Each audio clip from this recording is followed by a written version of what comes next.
4 years ago, on the TED stage, I announced a company I was working with at the time called Odeo. And because of that announcement, we got a big article in the New York Times, which led to more press, which led to more attention, and me deciding to become CEO of that company, whereas I was just an advisor, and raising a round of venture capital and ramping up hiring. One of the guys I hired was an engineer named Jack Dorsey. And a year later, when we were trying to decide which way to go with Odeo, Jack presented an idea that he'd been tinkering around with for a number of years that was based around sending simple status updates to friends. We were also playing with SMS at the time at Odeo, so we kind of put two and two together. And in early 2006, we launched Twitter as a side project at Odeo. Now, it's hard to justify doing a side project at a startup where focus is so critical, but I had actually launched Blogger as a side project at my previous company, thinking it was just a little thing we'd do on the side. And it ended up taking over not only the company, but my life for the next 5 or 6 years. So I learned to kind of follow hunches, even though you can't necessarily justify them or know where they're going to go. And that's kind of what's happened with Twitter time after time. So for those of you unfamiliar, Twitter is based around a very simple, seemingly trivial concept. You say what you're doing in 140 characters or less, and people who are interested in you get those updates. If they're really interested, they get the update as a text message on their cell phone. So for instance, I'm at Twitter right now that I'm giving a talk at TED. And in my case, when I hit send, up to 60,000 people will receive that message in a matter of seconds. Now, the fundamental idea is that Twitter lets people share moments of their lives whenever they want, either momentous occasions or mundane ones. It is by sharing these moments as they're happening that lets people feel more connected and in touch, despite distance and in real time. This is the primary use we saw of Twitter from the beginning, and what got us excited. What we didn't anticipate was the many, many other uses that would evolve from this very simple system. One of the things we realized was how important Twitter could be during real-time events. When the wildfires broke out in San Diego in October 2007, people turned to Twitter to report what was happening and to find information from neighbors about what was happening around them. But it wasn't just individuals. The LA Times actually turned to Twitter to dispense information as well and put a Twitter feed on the front page. And the LA Fire Department and Red Cross used it to dispense news and updates as well. At this event, dozens of people here are twittering, and thousands of people around the world are following along because they want to know what it feels like to be here and what's happening. Among the other interesting things that have cropped up is many things from businesses, from marketing and communications and predictable things to an insanely popular Korean barbecue taco truck that drives around LA and twitters where it stops, causing a line to form around the block. Politicians have recently begun twittering. In fact, there's 47 members of Congress who currently have Twitter accounts, and they're tweeting, in some cases, from behind closed-door sessions with the president. In this case, this guy's not liking what he's hearing. The president himself is our most popular Twitter user, although his tweets have dropped off as of lately,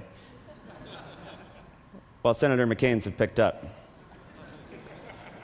as of this guy's. Twitter was originally designed as pretty much a broadcast medium. You send one message and it goes out to everybody and you receive the messages you're interested in.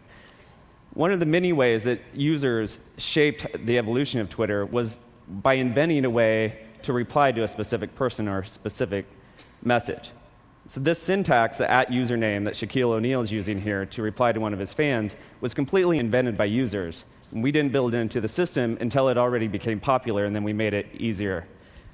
This is one of the many ways that users have shaped the system. The other is via the API. We built an application programming interface, which basically means programmers can write software that interacts with Twitter.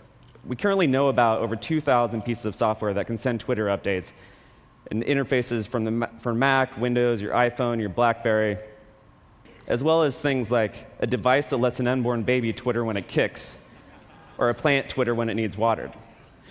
Probably the most important third-party development came from a little company in Virginia called Surmise. Surmise built a Twitter search engine.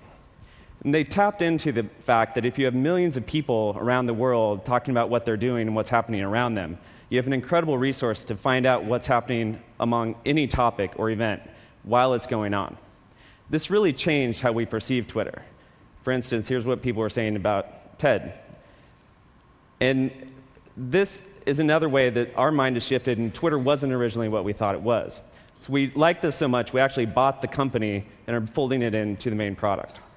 And this is not only lets you view Twitters in different ways, but it introduces new use cases as well. One of my favorite is what happened a few months ago when there was a gas shortage in Atlanta.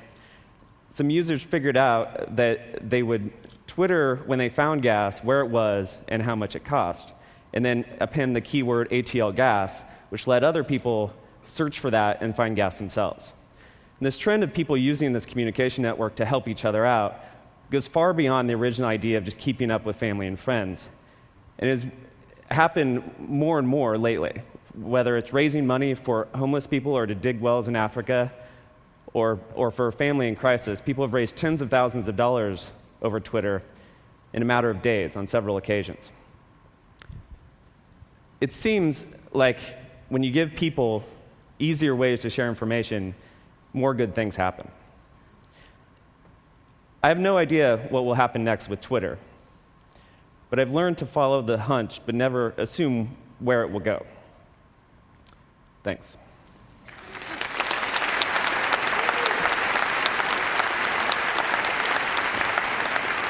We're not quite done yet. So look, if we could have this screen live. This is actually the most terrifying thing that any speaker can do after they've been to an event. It's totally intimidating. So this would be the Twitter search screen. So we're going to just type a couple of random words into Twitter. For example, Evan Williams. Evan Williams, give people more good ways to share information and follow your hunch at TED. Currently listening to Evan Williams. Currently listening to Evan Williams. Oh, Evan Williams is just dying on stage here at TED. Worst talk ever. Nice, thanks. Just kidding. So, it's like. But literally, in the 8 minutes he was talking, there's about 50 tweets already came on the talk, and so he'll see every aspect of it, of the reaction, the fact that Barack Obama is the biggest Twitterer, the fact that it came out of TED. I don't think there's any other way of getting instant feedback that way. So you have built something very fascinating, and it looks like its best times are still ahead of it. So thank you very much, Evan. Thank you. It was really interesting.